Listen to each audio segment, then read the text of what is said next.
Happy Sunday, everyone. Hope you are all doing well. I am very excited for our guest today. It is Christmas time. Make sure you click that like, click that share, do all that fun stuff that YouTube likes us to do. Let me know what you're drinking in chat. If you've got one of the Liberator whiskeys, if you're having an Irish whiskey, it's still a little early here in the US, especially for you West Coasters. Let me know if you're having just a coffee today. I just had one right before I jumped online here. Let's see who we all have in chat so far today. Sugar Kitty Meow, it is good to see you, Sugar Kitty, as always, good sir. We have Christine Vasco. Christine has met our guest when he was in Ohio for the events. I know, Christine, you're excited about today. I know you've got some Liberator whiskey. Liz B, cheers. Happy holidays to all. Slanchama. Mr. Mom 310, cheers everyone. It is good to see you. Here's one of my West Coasters, Amy O'Byrne, O'Byrne's Irish Pub. Hello everyone. It's only 12 noon, but Stacy's on. Gotta have a pour. What better reason than to pour some Liberator today of all days? It is clearly it's one of my favorites. You can always see it on my shelf. Cheers, Peter White. Thank you for joining us today. It is good to see you. Derek McGrainer, good evening, folks. Thank you for coming in today. Thank you for joining us on this nice Sunday afternoon. May not have the Liberator, but I have, that sounds like Scotch, Glen Toucher's 12-year. No on Sugar Kitty, it's a Scotch. Watching the Cowboys. Yeah, I'm not even going to watch the Chiefs beat up on the Browns today. I'm just going to know what's going to happen. All right, I think we have everybody. So Maurice was kind enough to send me a video to kind of introduce him. So let's see if I can get this to play. This will make a nice introduction, especially if you aren't familiar with the Liberator brand.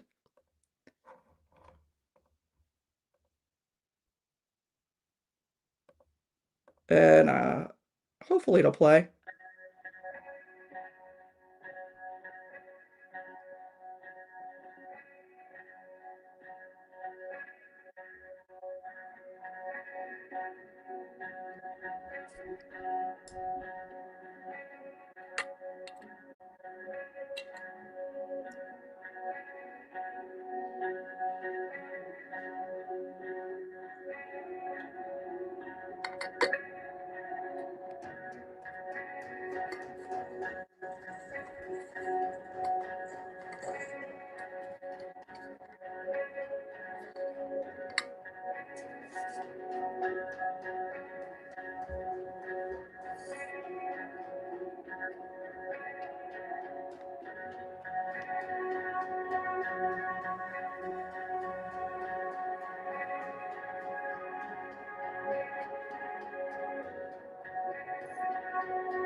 All right, that is awesome. Yeah, I can already see you guys. That is a graduated cylinder right there. It is so beautiful there. Yeah, please help me welcome my guest. I tell you, I was never so happy to hear the news. Oh, I gotta pause this. That when he reached out to me last year and said that the Liberator brand was coming to Ohio, I was never so excited. I was so excited to get to meet him. So please help me welcome Sir Maurice O'Connell from Wayward Irish Spirits. Maurice, thank you Good for evening. joining us today to tell Stacey, and everybody hello about to this everyone great else. whiskey. Thank you. You guys, if you have any questions for Maurice, put them in chat. I'll make sure to try to catch all your questions. And I know our first pour is going to be the first release you had, and the first one I got, and honestly, the color attracted me to it. I believe it was March 2020. Actually, February the 29th. February, yes. I think I bought it in March. So we are having the Liberator Tawny Port. So we actually launched it on February the 29th. There's a leap year day. So yes. We have an anniversary every 4 years. So just saves on the it means that every 4 years you have a really special anniversary. It just makes me feel I'm not older than I am. But so Amy says, hello, Maurice. Hi, Amy. Um, so the Liberator Malt and Tawny Port, the first whiskey we produced, which was the first vatted malt Irish whiskey in a long time. So it's two single malts blended together. Uh, Basically, because I had those two distillates and they worked really well together, and finished them in a really fresh Tawny Port cask. So um, it's very figgy, very fruity. Um, to me, it's Christmas in a glass. Uh, Yes. I don't say that very often because usually it's not Christmas and I'm trying to sell it at other times of the year. But just the moment we can say it is Christmas in a glass. So, Sláinte. Sláinte, everyone.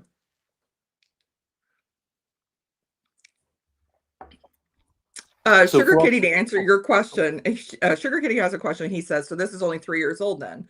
And no, no, it it isn't. is. No, Yeah. these are sourced whiskies. So we commission them as new make spirit, mostly. But the first release we had was a blend of 6-year-old and 16-year-old whiskies. Mhm. Now the blend is 6 to 8-year-old whiskies, and there's a very small amount of 16-year-old now.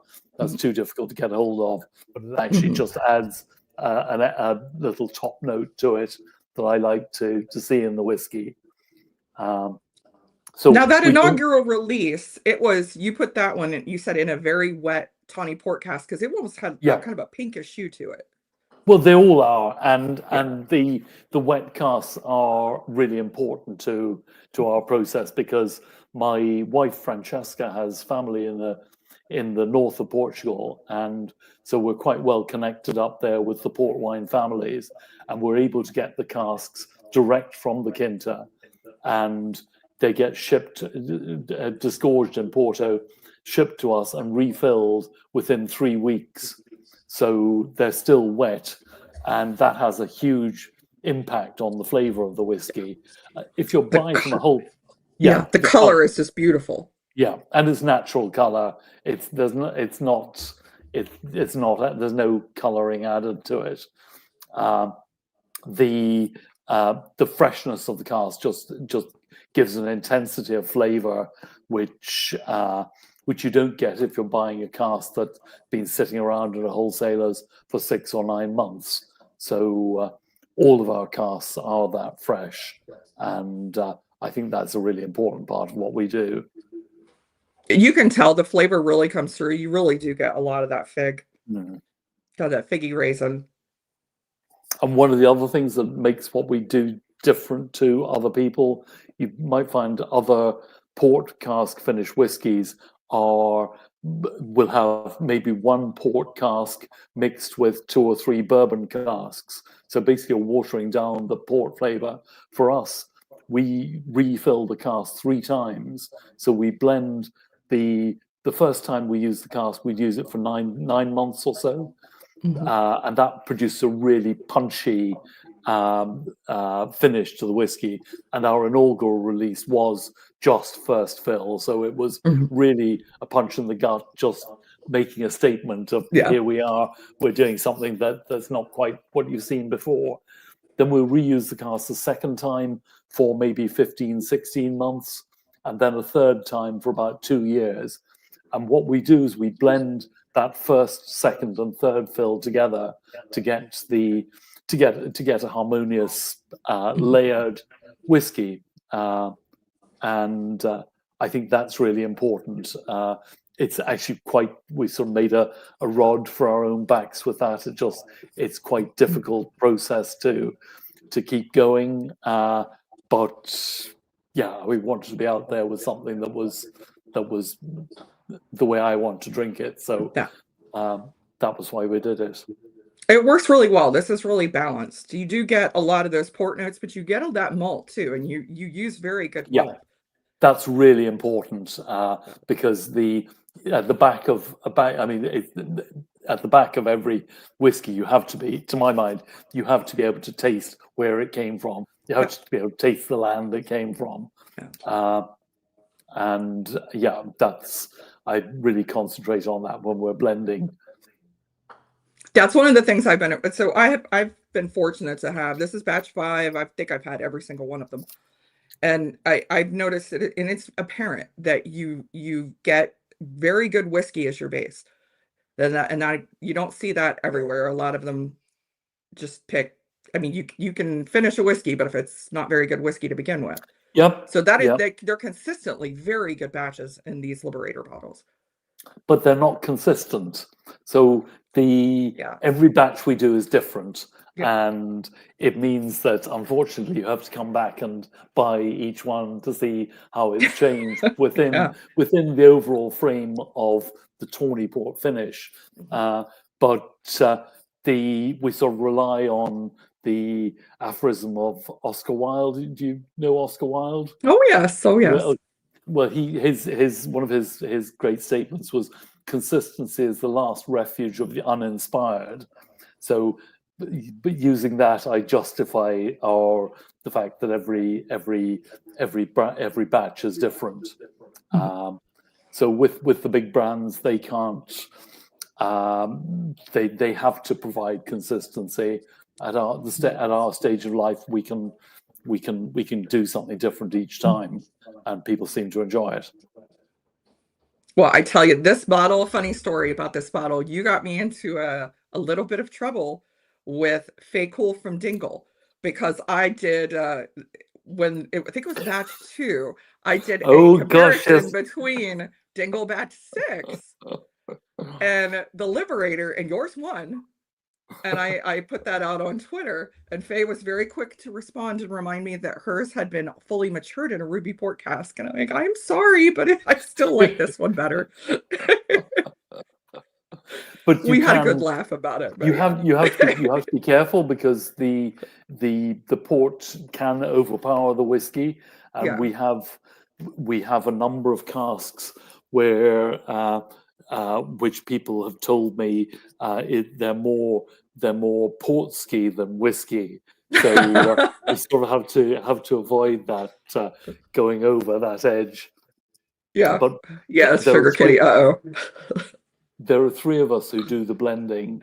I have a Scots guy who only wants to do things the way they've always done them in Scotland, but he has distilled everything everywhere. I mean, he was one of the founder distillers at Dingle, among many other places. And I also have a Swiss-German lady who helps me, and she brings the perspective of sort of world whiskey and where we fit into the world, and how Irish is different to other whiskies. And the third leg of the stool is me, and I'm always pushing for there to be more port finished stock in the blends that we're doing. So, and as I'm the one who pays the bills, I usually get my way. Sugar Kitty, port can be overwhelming. Red wines tend to be easier to be smothering to the underlying spirit. Yes. We will come on to a red wine matured whiskey shortly. One of our whiskies is matured in red wine. It is difficult to get it right, and we have got it wrong many times. But by blending first, second, and third fill, you can actually do something very special. And I think Stacey in the background there has some of our storehouse specials, which are released. We bring out every few months to showcase what we can do and keep the geeks engaged with what we're doing, keep the press talking about what we're doing. And one of the ones you have there, Stacey, the Friends of Irish Whiskey, that was just a first fill. The Bones Peak one is a first fill cask strength malt and tawny port. This one, and that's really delicious. It was that was very nearly overpowering, but Yes. we bottled it before it became that way. I prefer this over the other component, that ruby port. I prefer this one. Yeah, well, there's more character in that. The ruby Yeah. port is it's just so full of flavor. It just makes your mouth water. I like them both. They're both I my think the baby. proof on that one was a little bit higher too, and I think it was a little much. It drank a little hot. This one was Okay, I really like this one. yeah. It was 57.7 that one, whereas the other I think was 63. Yeah, it's 60. It's 60. Yeah. Yeah. I like them both, but yeah, when it came down to a side by side, I'm with you. I prefer this one as well. So yeah, that's that one. These storehouse special bottles. I mean, I tell people all the time, I'm like, they are small, but they are mighty. They are worth every penny. I've had so many of them, and they're all so unique. Yeah, well, you can't really be doing the same as everybody else. My whiskies I want my whiskies to be recognizable, and yeah, I don't want to be doing the same as everybody else, which is probably a failing. Hey, Anthony, how are you doing? It's good to see you. Let me know if you have any questions. We got a lot of Scotch people in here today. Well, Sugar Katie, the PX Oloroso tends to be lighter by definition, something like Palo Cortado or Manzanilla. yeah, Manzanilla can be well, overdone if you're not careful. but well, it's overdone with rancio. Rancio is a lovely term that comes from rum, and it's a sort of earthy, rancid note in a Ooh. whiskey or rum, which is actually really nice. And but if you express it rather than rancid as earthy, it's a much more acceptable descriptor. I have had some Palo Cortados that have been a little overdone, so maybe that makes sense. I just didn't know that's what it was. Okay, I must check them. I have some Palo Cortado casks back in the storehouse, so they've had whiskey in them for about 7 months now. So, but they're tasting quite good still. So most people, oh hey, there's Josh Fritz. Good afternoon, all. Cheers. So tell people about, Wayward Irish Spirits. I know a lot of people in the US still are probably unfamiliar with the brand. How did you get this all started? My Yeah, I know you didn't want to talk about the history, but my No, family had been you could talk about the history of okay. your So family. my family started off in the booze business in about 1450, and we were importing wines and spirits into our part of Ireland, and we were importing Portuguese and Spanish wines and brandies, and we carried on doing this for hundreds of years until the English brought in excise duties. So what we'd been doing entirely legally suddenly became taxable, and we weren't really putting up with that. So we continued doing what we were doing, only they called it smuggling. So this has been a family tradition. The smuggling part, no, we don't do any longer. When we started, when I set up Wayward Irish Spirits in about 2015, and we wanted to have our own storehouse on the estate, I approached our local revenue office, and the revenue officer that we were dealing with happened to be an amateur historian, and he was absolutely tickled pink that the O'Connells were now asking for permission to deal in alcohol. So fortunately, he decided that we were trustworthy enough and let us do that. The genesis of the idea really came in about 2012 when Dingle started up, and I think that was an inspiration for a lot of my peers as well. They saw that whiskey until then had been a huge industrial process. It wasn't possible to do it on a craft scale, and Dingle showed us that yes, you can do that. It is possible to do it in a smaller scale, and we had been growing our own barley on the estate for decades, but we'd been wasting it on animal feed. So I thought we could actually do something more interesting with it. So we started growing malting barley, and we have used that to make this, which is Lakeview single estate whiskey from my own barley. But while we were waiting for that to be ready, we wanted to get our brand out there, and so we came up with the idea of whiskey bonding, which means we're sourcing whiskies at the moment from 7 different distilleries as new make. So we're laying those down in our choice of casks and maturing them to our specification, and then blending them together to make our Liberator range. So that's where we came up with that idea. The name for the Liberator was a guy called Daniel O'Connell, who was my great granduncle. He was the most famous Irishman. Some say Bono's more famous, but there's a conversation we had there. The main street in Dublin is named after him. The main street in lots of towns in Ireland is named after him. He was a big civil rights campaigner and an international statesman. But his big thing was peaceful protest. And so he was an acknowledged inspiration to people like Gandhi and Martin Luther King. Frederick Douglass, from your side of the water, had been a slave, and he used to hear his masters cursing Daniel O'Connell for his anti-slavery campaigning. So Frederick Douglass had decided he had to come to Dublin to meet Daniel O'Connell, and used to call himself the Black O'Connell afterwards. So he had this huge international following.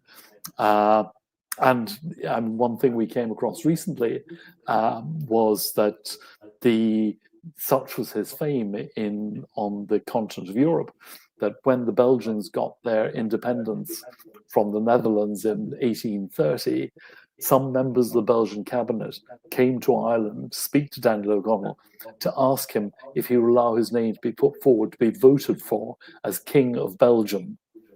An Irishman, King of Belgium. I mean, it's extraordinary. He decided he wouldn't do it because he was too busy at home, which is a pity, because I could have been Prince Maurice. You could have been Belgian royalty. Yeah, but they went for who did they go for?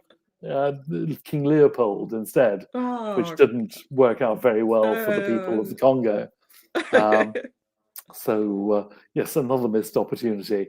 So yeah, he's called the Liberator in Ireland because basically Catholics were suppressed and had no rights, and basically he got the vote for Catholics, and that was the start of Catholics being able to have a say in society and being able to have a place in society. So one of the founders of modern Ireland. So that whiskey also enables me to spread his story as well. We're actually celebrating this year 250 years since he was born. Oh, so, wow! There's a few celebrations coming up for that. That would be wonderful. So I'm going to go ahead and pour our second pour here, which is. Do you want to go with the double port next? Yeah, please. Okay. That's what I've got poured. So, yeah. So we have the Liberator double port. I think one of my favorite stories that I've heard you talk about with Daniel O'Connell was that, he decided to go into politics, so the family kind of had to clean up their act. Well, So yes, at some stage and also at the time the revenue were catching up with us in about 1820, and where we were based, it was surrounded by mountains with a natural harbour. So the revenue never really got a look in, but after time, they were catching up with us and threatening to shell the house from Oh my from goodness. sea.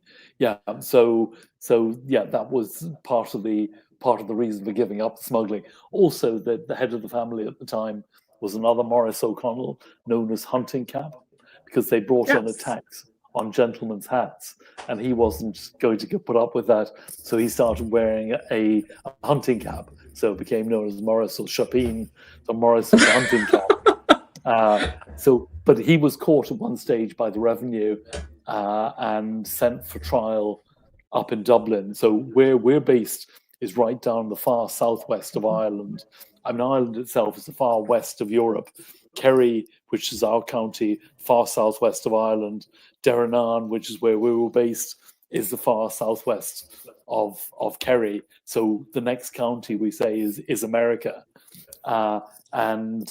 so Hunting Cap was captured and taken for trial in Dublin. But the family managed to get the trial transferred back down to County Kerry, and of course, nobody in Kerry is going to convict the man who's supplying their booze, so that nothing was heard of the case again. Anyway. So James Morgan, nice to hear a bit of history with my Liberator. So James is in the UK, and he has managed to get some Liberator. Lit on fire. O'Connell of Belgium. Yes, 2 L's, please. But 2 L's. But yes. Yeah, we can make that. We're actually being distributed in Belgium now, and it's extraordinary. Wherever I go, I can connect Daniel O'Connell's influence to that place. Mm-hmm. I was at a trade show in Mumbai recently, and I was able to tell them how Gandhi was inspired by Daniel O'Connell. So whether they were interested or not, I'm not quite sure, but they're all very nice. So that's the.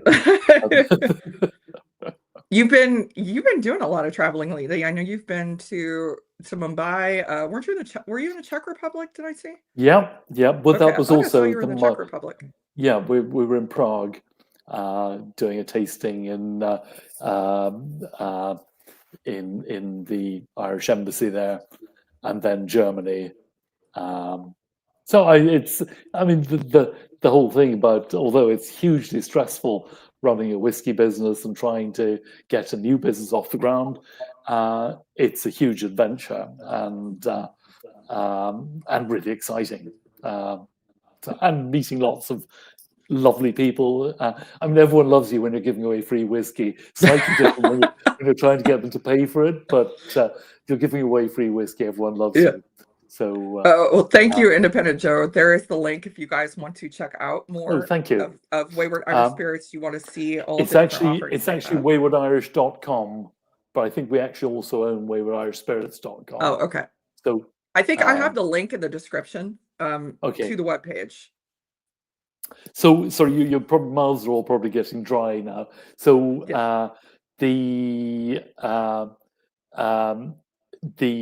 this is the Liberator Double Port.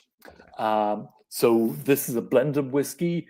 The two components are the malt and tawny port, which we were just talking about, and a grain and ruby port. So the malt and tawny port is all about figs and stone fruits, whereas the grain in ruby port brings more berries and those sort of sweeter, saccharine, sugary notes. So sláinte. So this is quite light, quite elegant. This is what I call our gateway whiskey, but it sounds too much like gateway drug, so I'm not allowed to say that very often. We were actually going to call it the gateway originally, but because there are some sort of iconic gates on the estate, and we could have linked it to that, but I was told I wasn't allowed to do that. So I tell you, you can see this is already halfway gone. I have not had this long, and the reason is this is lovely in Irish coffee. It is okay, wonderful. so is the Molten Tawny, and I Yes, the wouldn't have tawny is thought as well. I wouldn't have thought of putting that in an Irish Yeah. whiskey, an Irish coffee, but it is really, really good. Yeah, I do this in kind of my lighter blend Irish coffee. It's really wonderful. Okay. And in a Manhattan as well, and in a Oh, I haven't tried a yeah. Manhattan. It's my go-to usually for hot toddies too. I think Okay. that grain makes some nice citrus notes with the lemon.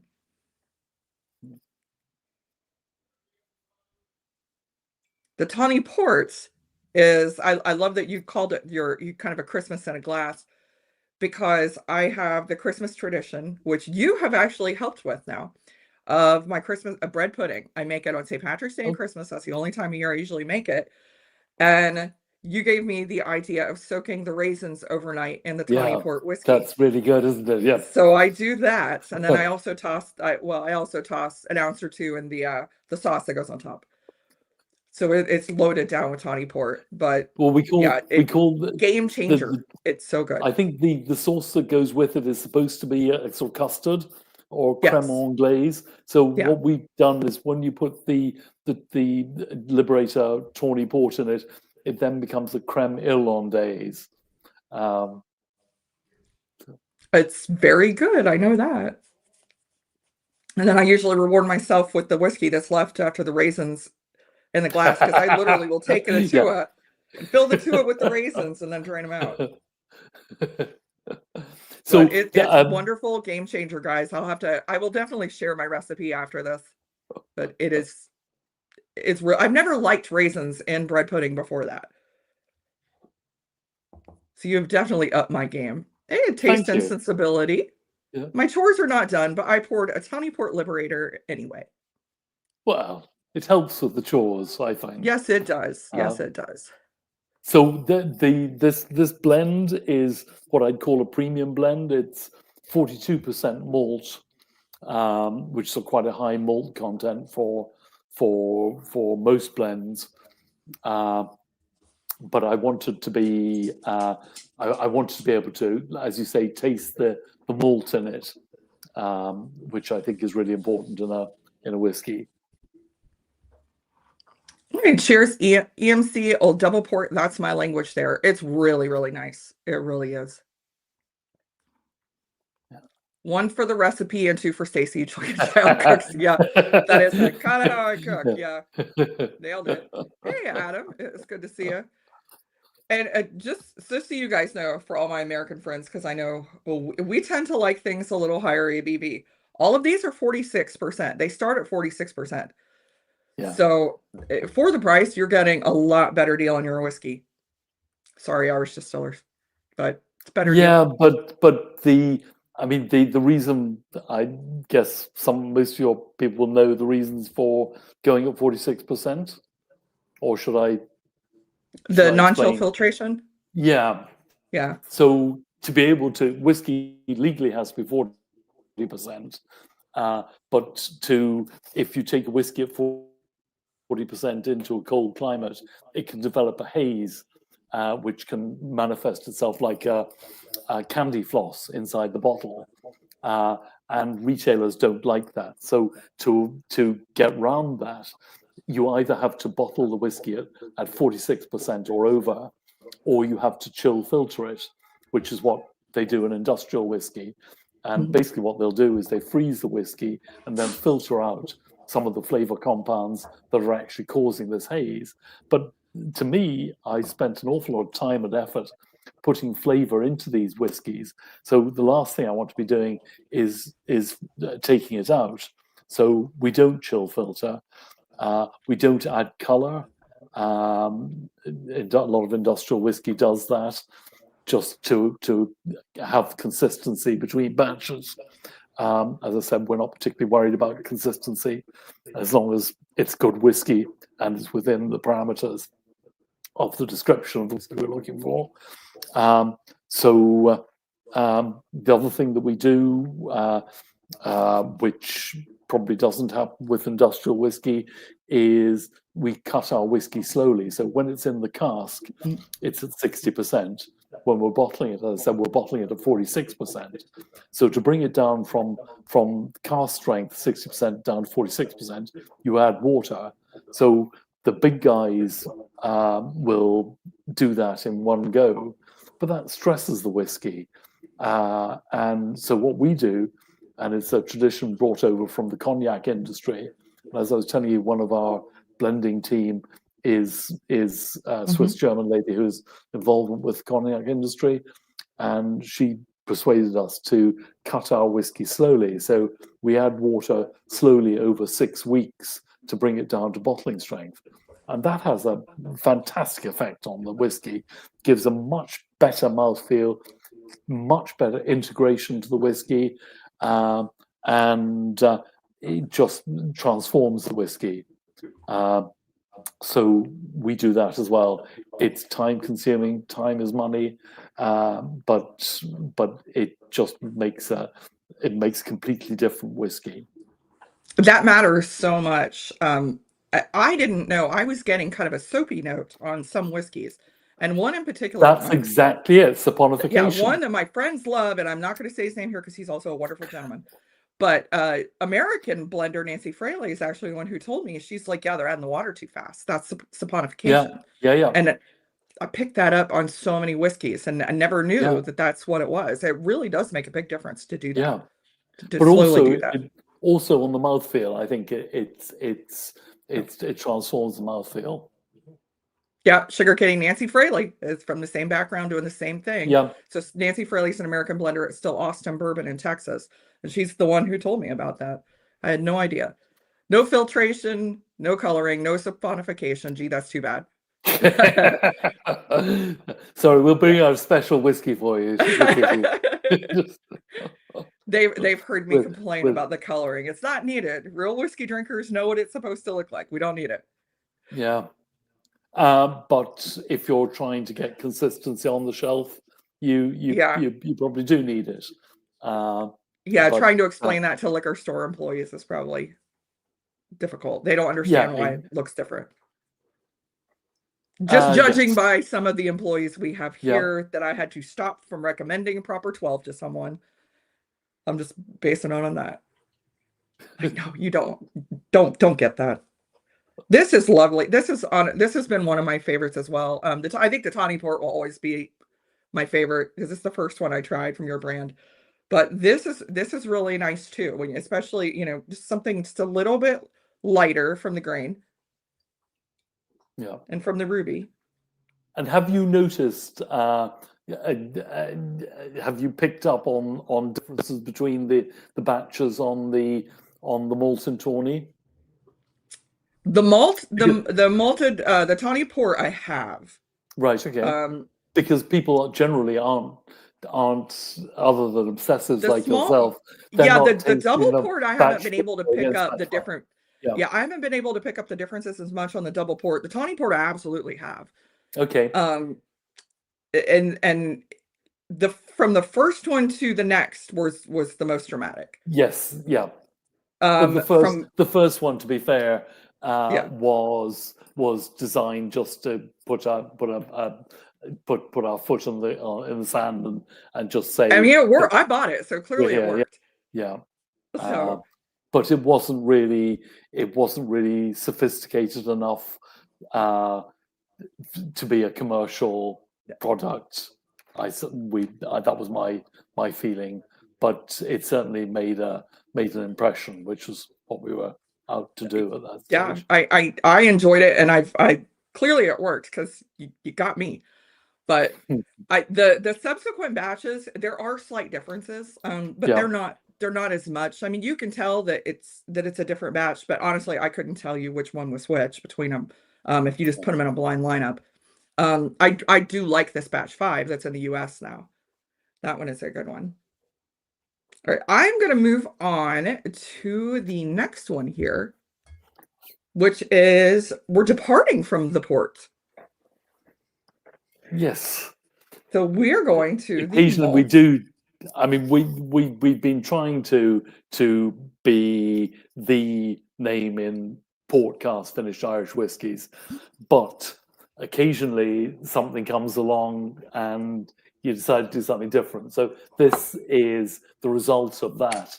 This is a Muscatel sherry cask finished whiskey. Somebody gave me a bottle of the sherry that was originally in these casks, Muscatel sherry. And I'm not a big sherry drinker, but this actually blew my mind. And it was so delicious that I bought the casks. And the cask turned out to be wonderful. So for me, when I'm buying casks, what I'm looking for are to buy them from somebody, a company which has the money to have bought good casks in the first place and has the money to maintain them, but also the liquid in them that must be really good, because if and also the fourth thing is being able to get them fresh.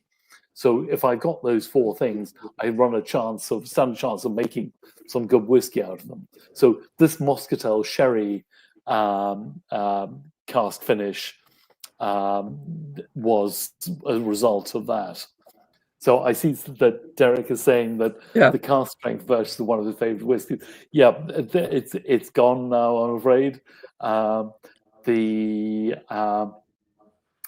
Yeah, it was good, but the 46% one, which is what Stacey's on at the moment, and I don't have one of my own here in front of me, but I'll have some more of the double port. Yeah, it's absolutely beautiful. And what caught my attention is Muscatel is not something you see in Irish whiskey a lot. I'd known of one other bottle of the Muscatel at the time. You'll get Muscatel wine cask finish, but Muscatel sherry cask is very rare. Yeah. Because there's only a couple of sherries that are actually sold as Muscatel sherry on their own. Generally, they go off to be blended into other sherries. So they're quite rare, and we were lucky to get the Muscatel sherry cask. So the Muscatel wine is quite sweet, quite syrupy, whereas the Muscatel sherry is much more raisiny, much thicker and more viscous. And yeah, I think that comes through. This was a single cask that we sent to Ohio. OHLQ have this bottle, and it was bottled at 46%. Lots of dark red fruits like cherries and honey syrup. So I've got a really sweet tooth, so I make whiskeys the way I like them. So I like them too. That's probably why I like them so much. Most of my whiskeys are going to be quite sweet. If you're looking for something really dry, maybe I'm not your ideal brand for that. I almost get kind of a little floral note. Yep. And very grassy as well. Yes. And there's quite a lot of tropical fruits in the finish on that, which I love. There is citrus and pineapple, and I still get that distinct honey note. And then there's a floral note. But you're right, the end is all that tropical. It's like I'm getting pineapple on that big time. This is one of my favorites. I have Thank you. Lying around. It did strike me when I saw the Muscatel sherry, because you don't see these a lot in Irish whiskey, and this is done beautifully. Yeah, I mean we have 4 casks of that I got initially, and 2 of them are stunning, and 2 of them are probably something I'll have to blend into something else eventually, because they're not as stunning. So you got one of the stunning casks there. Yay! I am actually checking OHLQ, because I know that some of these are still available, I believe, for the state of Ohio. Well, it only came to Ohio. Yeah, so yep, there is still stock in Ohio. I don't know how. So if you guys are interested in this, go to Ohio, find a friend in Ohio. If only you knew, you guys know several of us whiskey tubers that are in Ohio. But it is just, it's a beautiful, beautiful pour. And so different than the port finish that you do. Yeah, yeah, yeah. Yeah. So Perez makes the Dulce style with the Moscatel like someone decided to make champagne, then changed their mind and went back to sherry. That is actually a really good way of looking at it, because this is just beautiful pour. So the business is called Wayward Irish Spirits. We took the name from an insult that because Daniel O'Connell was trying to change the status quo, and that made him a threat and a pain in the side of authority. So he was always upsetting people, rubbing people up the wrong way. And so one of the British prime ministers, a man called Robert Peel, called him that wayward Irishman. So we sort of took that on with pride, and I see our waywardness as doing things our way. Not people won't necessarily aren't always going to love what we're doing, but if you do what you believe in and stick to that, that's all you can do, I think. Oh, hey, Donald. So Donald Rance is another big Irish whiskey drinker. He's got so much knowledge. I jokingly always say that Donald could probably tell you, the name of the guy who put the label on the bottle. He's just a wealth of information, but he's up in Toronto. So Donald, I'm gonna have to add some of these Liberator samples to your shelf. I get to get Donald some stuff once a year by some friends traveling up to Canada. So I'm gonna have to get you some of this, because I don't know if I included some last time. For reference, it's Mark who puts the labels on.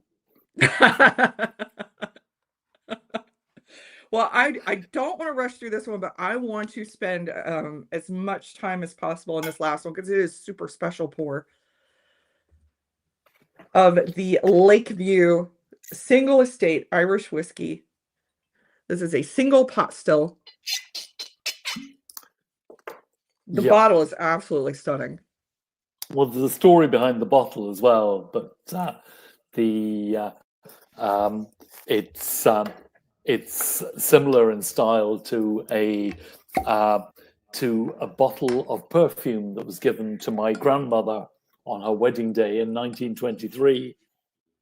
The bottle had a glass stopper which fused into the glass neck, so it was never able to be opened.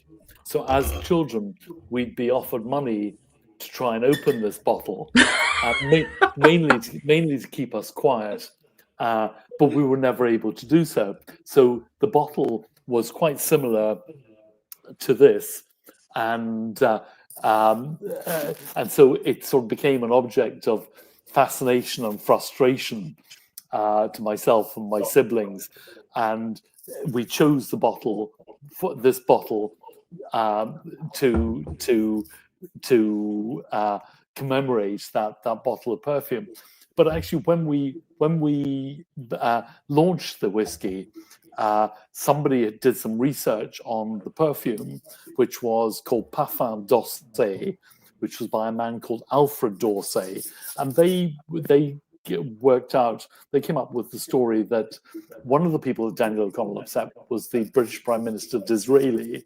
Disraeli at one stage challenged Daniel O'Connell to a duel and asked his good friend Alfred d'Orsay of the perfume fame to be his second, and d'Orsay refused because he was French and it would have been a crime for him to do that. So possibly because of that, Daniel O'Connell didn't die that day. So there's just so many connections in these stories. I can, and I regularly do go on for hours, but I I'll tell you about the whiskey anyway. So, as I say, this is Lakeview Single Estate whiskey made from my own barley. This is from the hilly field on the estate, and grown in, it was a 2018 harvest. It was distilled for us by Great Northern Distillery and then came back to the estate to be matured. And I think there's only 3 or 4 of us in Ireland actually growing the barley and maturing it in the same place. Waterford have sort of got a lot of airtime for talking about the terroir of where the barley is grown. So we have that. We can show that that is where the barley is grown, and whether that comes through to the whiskey, I couldn't swear. But what's really important to me is where the whiskey is matured, because that has an effect on its maturation. And so yeah, I'll let you taste it anyway, and I'll come back to that in a second. So this is a pot still whiskey, single pot still whiskey, 50% malted, 50% unmalted barley. You know the reason for the pot still whiskey? That would be the tax on malted barley. That's right. Yeah. Okay. So so everything in Ireland comes back to tax. To the tax man. Yeah. Yeah. So we didn't Sláinte. Sláinte, thank you again for joining us. This is a special one. I'm excited to be able to share it with you. So really full mouthfeel, lots of honey, and there is that rancio, that's that earthiness. And you haven't been to our storehouse, Stacey, yet, but you will get there eventually. But this is a lot of what it smells like in there. It's damp and earthy. Earthy, almost a tobacco kind of note. Okay. It reminds me, yeah, a little bit. I can't tell you, we've had this with cigars. Pairs amazing with a Maduro cigar. I've given this out to a couple people who are also cigar smokers. Love it. This is just such a nice pour. It's kind of real creamy mouthfeel to it as well. Yeah, yeah. So the part of the reason for that, I mean, obviously, pot still is oily, so you're getting a great mouthfeel. We had problems getting the labels for these bottles, so we weren't able to bottle them when we wanted to. So we had an extra few months to cut the whiskey slowly. So this is actually cut over 6 months. So and that's I'm not sure we can continue to do that because it's just too long a time scale. But I think it's had a big effect on it. What's interesting about this whiskey, although I'm not allowed to say it very often, is that this is only 3.5 years old. Most people tell me it tastes like an 8 or 9-year-old whiskey. Yeah. So easily the reason for that is where the whiskey is matured. So in Killarney, where we're based, we have very changeable weather. In fact, locally they say we have 4 seasons in an hour, and that's not just rubbish we're telling the tourists. It actually exists. We've been measuring the temperature in our storehouse for the last 4 years, and we can show that we have a very long maturation season. So the way whiskey matures is by interacting with the wood in the cask. So when the whiskey expands, when the temperature goes up, pushes the whiskey into the wood. When it gets cold, contracts again, comes out of the wood. Each time you're coming through a layer of charcoal, which is softening the whiskey over time. So it follows that the more frequently you're going through that layer of charcoal, the quicker your whiskey matures. So alongside the fact that we've got a very long maturation season, so this activity happens in the cask when it's above 7 degrees. So for us, that's 10.5 months of the year. That compares with places like Speyside in Scotland, which have 6 months of the year. So alongside that long maturation season, we've got very variable weather day to day. So we're getting huge amounts of cask interaction. And I've been saying for years that that should have an effect on how the whiskey tastes. And the proof is actually in the glass. We bottled this at 3.5 years old. It's now coming up to 6 years old. So so it still tastes quite a lot older than its actual age, but the effect isn't now quite as dramatic as it was. Donald has a question. Is the mash bill a 50-50, 60-40, or does it have 5% other grains? I think you said this is 50-50. Ours is 50-50, but there's also some oats in it. So we've got there's a bag of oats. That's somewhere that I'm getting that creaminess from too. Yeah, the oats actually help with the oiliness and the I can't taste the oats in it, but Stacey's having another. God bless you, Stacey. Yeah, I'm having another one.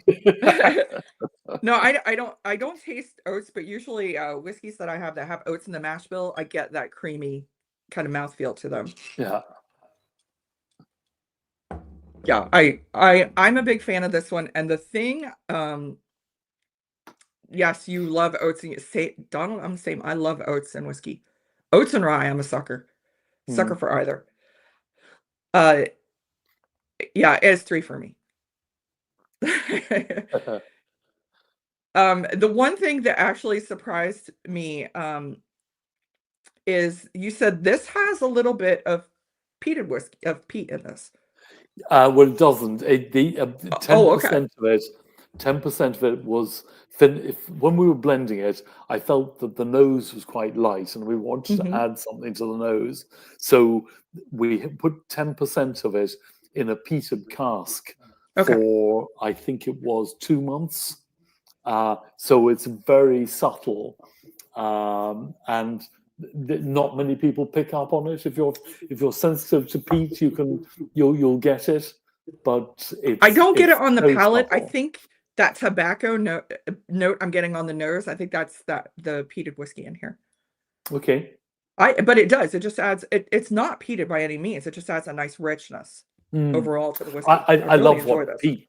I love what peat does as a component in a whiskey. I'm not a great peat head. I generally don't like peated whiskies, but just something that's subtle, I think, just makes a big difference. I never used to be, and then Sugar Kitty had me try Ardbeg. Okay. And I'm an Ardbeg fan now. So I like the meaty, briny peat. But yeah, Donald's a big peat head. Well, you have on your shelf there, okay, peat in capitals, okay. So the one of the whiskies you have on your shelf back there is our Port and Peat, which was we were playing with using peat as a component to our blended whiskey. We changed the formulation and put in 4% peated malt, and that serves to pick out some of the other flavors. It highlights the port flavors, which I think is one of the magical things about peat. Pete's a nice guy, give him a chance. Give him a chance.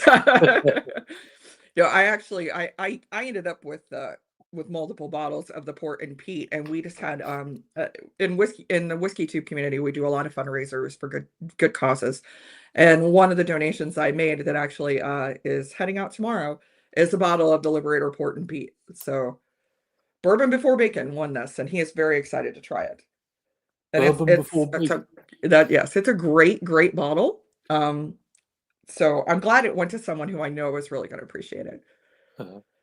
But speaking of this, so this Lakeview single estate, when I finally got to meet you for the first time in Columbus, which I absolutely loved, I brought a couple people over to meet you. One of them was Jason from the Mash and Drum, another channel here in Columbus, and I know you gave him the Lakeview single estate, and he was shocked that it was only the age it was, that it was that young. Yeah. It was Well, I amazing. kept being told by our importer who was taking me around these places not to say the age because Americans are all obsessed with age, apparently. But to me, it's just so exciting that something like this, just Yeah. the microclimate that we have can have such an effect on the whiskey. Jason was, yeah. He's someone who is very knowledgeable, has a wonderful palate. I knew he would appreciate it. And yeah, the thing is, everybody, I told you this actually backstage. Everybody I have sampled Liberator whiskeys to have been blown away. They always, whenever I put them in flights to my bourbon friends, they always score high every time. Thank you. They That's really nice to enjoy hear. them. Yeah. They really enjoy them.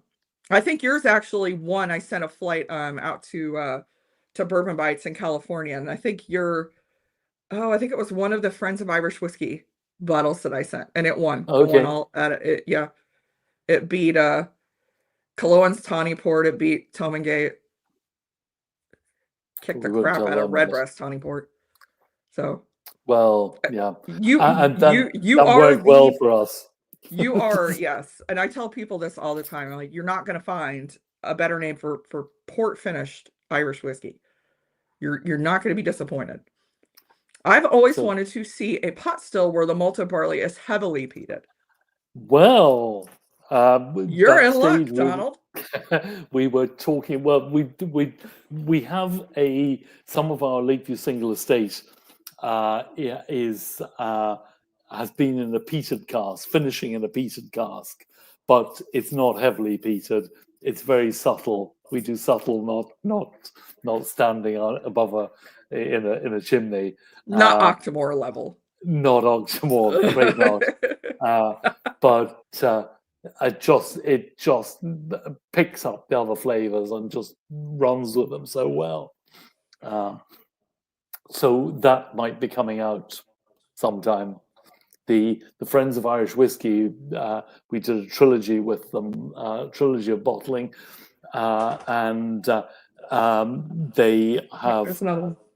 they've asked us to do a fourth one in the trilogy. So I'm not quite sure how we're going to continue calling that a trilogy if there's four of them, but we'll find. I mean, it a worked for solution. Star Wars. We could do that. Yeah, true. Yeah. That makes me very, very excited. As a member of the Friends of Irish Whiskey Facebook group, that makes me very, very excited. Because I've told you, I've tried to collect all of the Liberator bottles and have all of them. The only one that's slipped my fingers so far has been the German release. That one I did not get my hands on. My German's a little rusty. It's been a couple years since I've been to Germany. Yeah. But So because I absolutely love love all of them. They're all wonderful pours. well, the one that went to Germany was a cream sherry Yes. cask, and it's from the same producer that did the Moscatel sherry cask. So the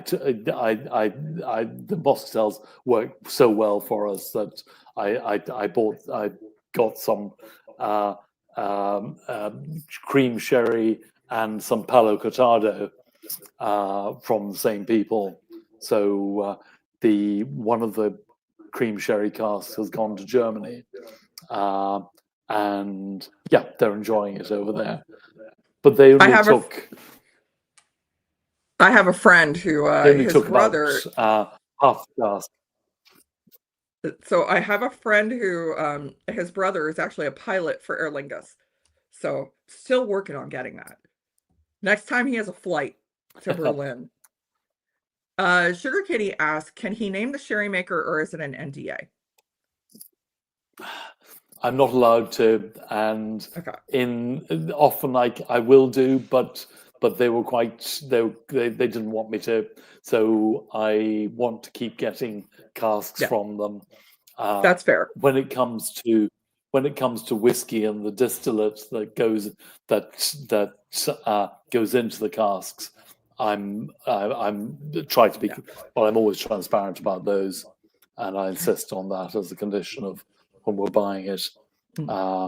but not of the cask maker themselves. So I know everybody who is watching in the US wants to know, where can they get the Liberator? So what states is the Liberator available in right now? Now everybody knows they're in Ohio because they've heard me Mainly Ohio, about it. and random places like the Four Seasons in Chicago and other places just where we pitched up and sold them. So there's an online marketplace called passionspirits.com who stock the Malton Tawny and the double port. But the Lakeview single estate is only in Ohio, and the Moscatel is only in Ohio. Okay. And I think, does Irish Malts still have stock? Or James They have Fox? some of them. James Fox always do. Celtic whiskey always do. So if you guys are in a state, so if you're not in a controlled state like myself, if you're in a state where you can get shipments of alcohol in, check out Irish Malts or James Fox Dublin. And honestly, the James Fox, the shipping is very fair. So check those sites out to get these bottles. Or, like I said, there's a lot of whiskey tubers in Ohio. I'm sure we can help you locate bottles. You're getting a lot of requests now. Come to Arizona. It isn't in Vegas that I know of. Anthony is in Las Vegas. No, as far as I know, yeah. So I mean, you can't be everywhere, and we want to be in places where nothing in Canada. Yeah. Alberta's a big state too. Yeah. The reason we're not in Canada is that one of the big universities has trademarked the Liberator for everything from nail clippers to whiskey to silk. So I don't quite know why they've done that. Yes, Kilco in Rhode Island says the New England area should get it all next. Getting a lot of requests, yeah.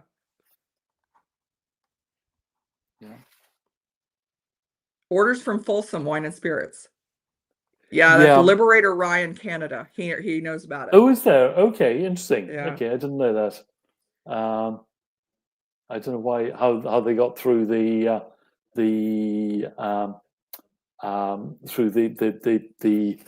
trademarking of it. It may have been because it was Canada based, maybe. It's hard to tell. Maybe. Yeah. Even the Canadian provinces are so vastly different. Alberta, I've been in Toronto where Donald is, and Alberta, and they're night and day.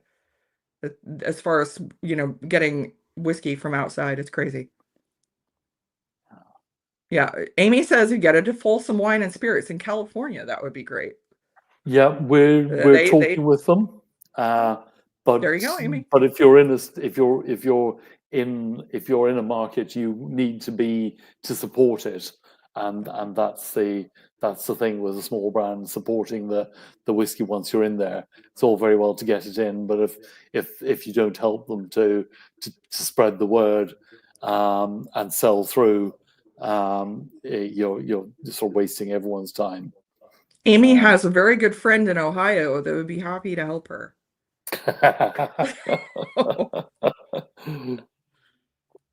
Amy, we'll do it in exchange for you and Mick